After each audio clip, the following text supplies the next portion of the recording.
Well, one of the key issues in the US election campaign has been America's national security and, by extension, its foreign policy. The issue has defined the Bush administration with 9/11 as its catalyst. Well, William Rodriguez was a janitor cleaning the stairwells of the North Tower of the World Trade Center when the planes hit. The events of that day profoundly affected his political views, and he's become a vocal critic of the wars in both Iraq and Afghanistan. And I'm pleased to say he joins me now. Thanks. Let's come to your story in a moment, but first of all, 9/11 and its aftermath has dominated American politics. 7 years. Until this credit crunch, really. Let's be honest about it. 7 years non-stop. It has been the politics of fear that has been instilled in the minds of the American people from the very beginning, non-stop. The war in Iraq, the war in Afghanistan, the expenses of homeland security, the politics of losing civil rights constantly because of 9/11, the stopping of people without the right to a lawyer, the eavesdropping law bill that was passed in Congress, so they will intercept your phone calls, your emails. All of that was the main concern for the last 7 years non-stop. The credit crunch happens, everything changes. The political views totally took a big hit.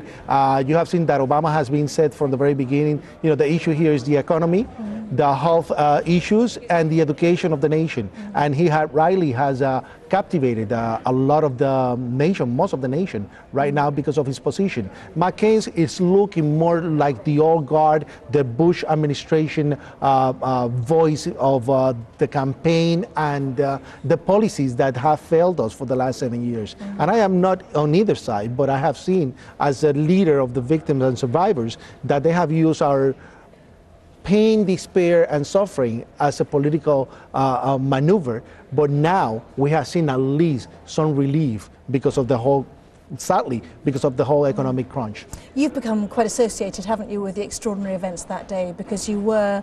That is correct. You're supposed to be the last man who left the North Tower when it collapsed. What were you actually doing in there to start with? Well, I worked in the building for 20 years, and I was a janitor. I was a person that actually cleaned 110 flights of stairwells every day. And on 9/11, I had the only master key that was available. Which you have with you here. This is the master key that was used. They call it the key of hope.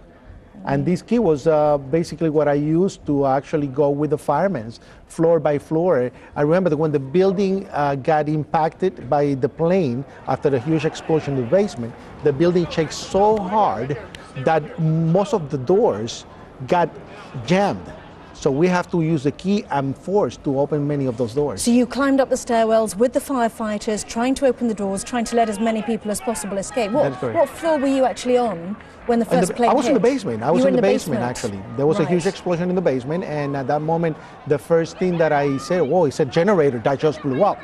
And because we have no windows, we have no way of saying, you know, what's going on. A person comes running into the office saying, explosion, explosion. All the skin hanging from under his armpits on both arms to the top of the fingertips. And when I look at his face, pieces missing from his face. And I said, what happened? What happened? And when I said, don't move, because I was going to pick up the phone to call the emergency medical unit that was located on the other tower, bang, another explosion.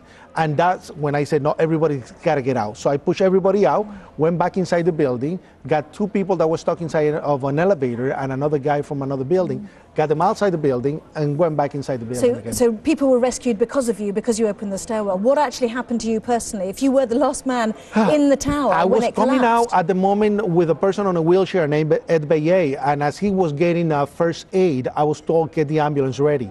I went down 27 flights of stairs with this man and 3 firemen, and as I went to the front of the building to set up the ambulance, all I see is that across the street, the police had the area cordoned out, and they start screaming, don't look back, don't look back. And you know, when they tell you don't look back, it's the first thing you're gonna say. And when I turned around, I saw all the bodies of the people that jumped out of the building, and the building started to shake, and started to fall, and the only thing I saw was a fire truck. I slipped right under the fire truck, and the building started to collapse right on top of me. So I was trapped, buried alive, and luckily, hours after, I was pulled from under the rubble. But because the truck did not, the tires did not blow out, I was able to sustain myself for enough time. You were an extremely lucky man, weren't you? An amazing story. You've made me go quite shivery thinking about it, actually. William Rodriguez, thank you very much indeed for joining us and telling us your story. Obviously, terrorism and security is still a major issue in the American election because of those days. Thank you very much indeed.